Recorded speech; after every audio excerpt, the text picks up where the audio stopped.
Park industrial mes fshatrave Prilep dhe Drenoc ka premtuar se do të ndërtoj kandidati i vetëvendosjes për kryetar të Deçanit Faton Selmanaj. Ai ka thënë se në këtë park do të ndërtohen fabrika të reja, ku do të gjenerohen më shumë vende pune për qytetarët e do të krijohen më shumë mundësi për investime të huaja e vendore.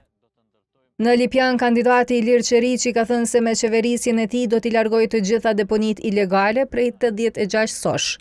Kandidati për Dragashin Filiz Mustafa ka premtuar se në fshatin Brezne do ta finalizojë projektin për impiantin për trajtimin e ujrave të zeza e do të investojë në liçenin e fshatit, në stadium e në infrastrukturë rrugore.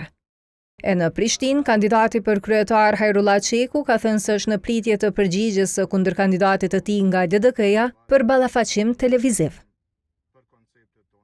Kjo tokë që sa vite nga komuna e Deçanit nuk ka një destinim të duhur.